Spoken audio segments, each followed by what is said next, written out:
మీరేం భయపడకండి. ఇంక వాడు మీ జోలికి రాడు. ఎవరో కానీ సమయానికొచ్చి నన్ను కాపాడారండి. నా పేరు మీరా. పక్కనున్న హాస్పిటల్లో నర్స్గా పనిచేస్తున్నాను. మీరేంటి ఒంటరిగా వస్తున్నారు? అది కూరగాయల కోసం వచ్చాను.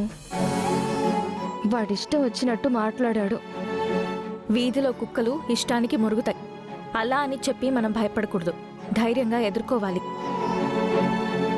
అప్పుడే మనల్ని ఎవ్వరూ ఏం చేయలేరు.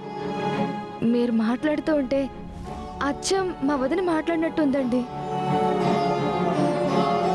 మా వదిన కూడా ఇంతే.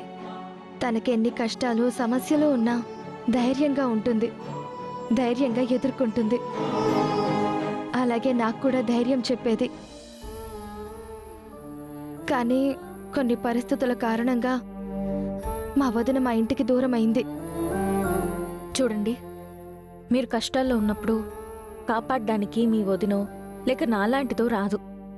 మీ కష్టాల్ని మీరే ధైర్యంగా ఎదుర్కోవాలి. ఆడపిల్ల అన్నంత మాత్రాన ఆ మాత్రం ధైర్యం లేకపోతే చాలా కష్టమండి. అలాగేనండి, టైంకొచ్చి హెల్ప్ చేశారు. ఉంటాను. థ్యాంక్స్. అత్తారింట్లో శ్రావ్య చాలా కష్టాలు పడుతోంది. ఏదో ఒక రకంగా తన సమస్యని నేనే పరిష్కరించాలి.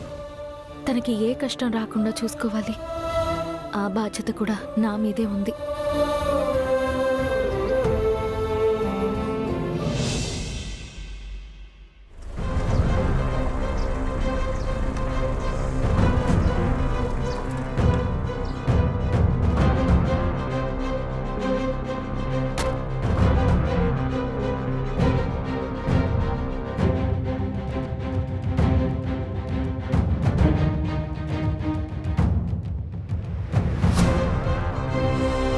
అహల్య, మీరు ఎక్కడ ఉంటున్నారో నాకు చెప్పకపోయినా నేను తెలుసుకోగలిగాను. ఆ రోజు మీరు ఇంట్లోకి రావడం నేను చూశాను. అప్పుడు ఈ ఇంట్లో నుంచి మీ చీర కింద పడిందని నేను ఇక్కడికి వచ్చాను. మీరు ఇంట్లో ఉండి కూడా అప్పుడు లేనట్టుగా నటించారు. ఈరోజు ఈ ఇంట్లో మీతో పాటు ఇంకెవరెవరు ఉంటున్నారో ఖచ్చితంగా తెలుసుకుంటాను.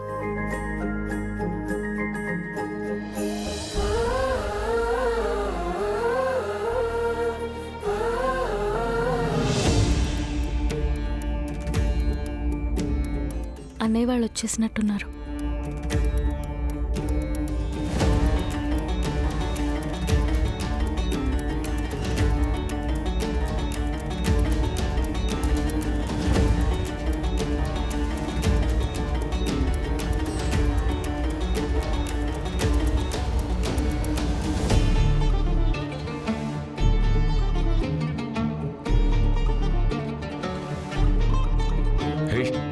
అరవకు, అరిచావంటే చంపేస్తాను.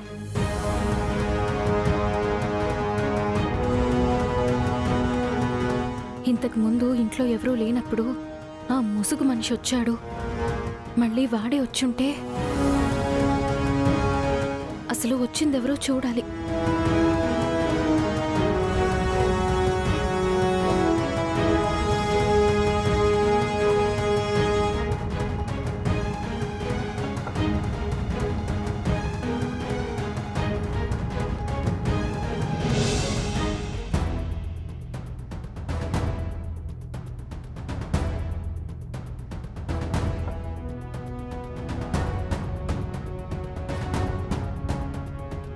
ఇంతసేపటి నుంచి డోర్ కొడుతున్నా ఎవరు తీయట్లేదేంటి?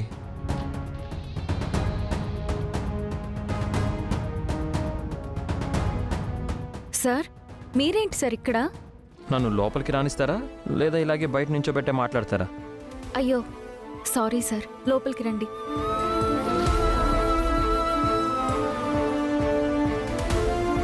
రండి, కూర్చోండి. కూర్చోండి సార్.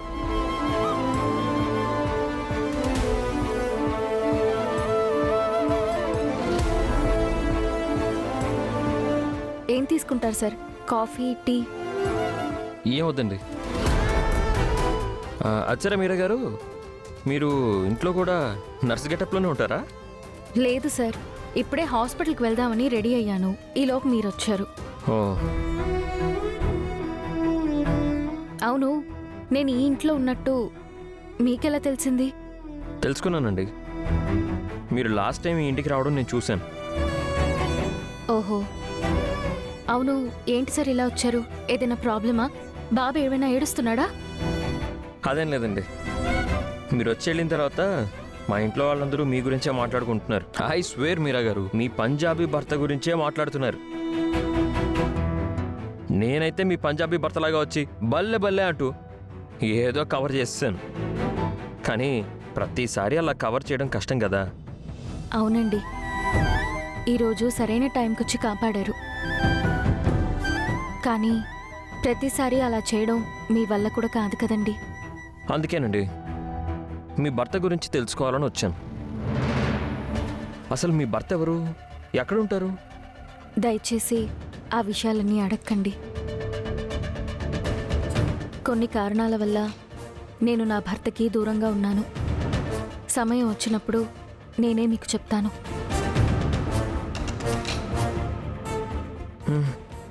సరే మీరా గారు, ఇది మీ పర్సనల్ విషయం కాబట్టి నేను ఎక్కువ ప్రెషర్ చేయను.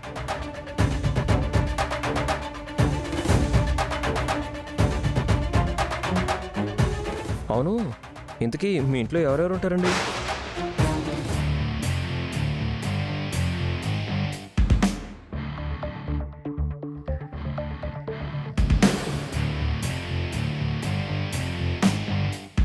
వీడేంటి ఇక్కడికి వచ్చాడు?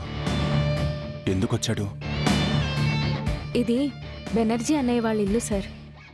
ఇంట్లో అన్నయ్య వాళ్ళతో పాటు వాళ్ళ అమ్మా నాన్న కూడా ఉంటారు. బెనర్జీ అన్నయ్య అంటే ఆయన మీ సొంత అన్నయ్య? ఆహా, లేదండి. నేను కష్టాల్లో ఉంటే అన్నయ్య నన్ను ఆదుకుని నాకు షెల్టర్ ఇచ్చాడు. అన్నయ్య వాళ్ళ అమ్మా నాన్న కూడా నన్ను సొంత బిడ్డలాగా చూసుకుంటున్నారు. అదేంటండి, ఎవరో సంబంధం లేని వ్యక్తి మీకు షెల్టర్ ఇవ్వడం ఏంటి? మిమ్మల్ని సొంత చెల్లిలా చూసుకోవడం ఏంటి?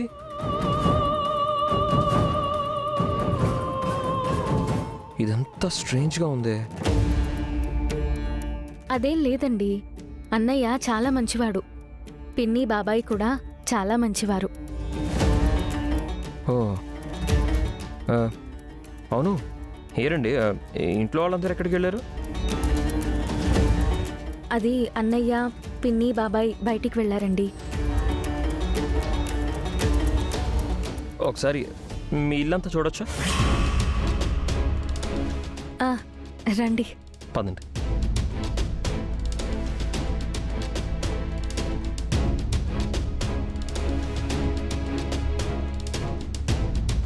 ఇందులో పిన్ని బాబాయ్ ఉంటారు. ఓ పదండి.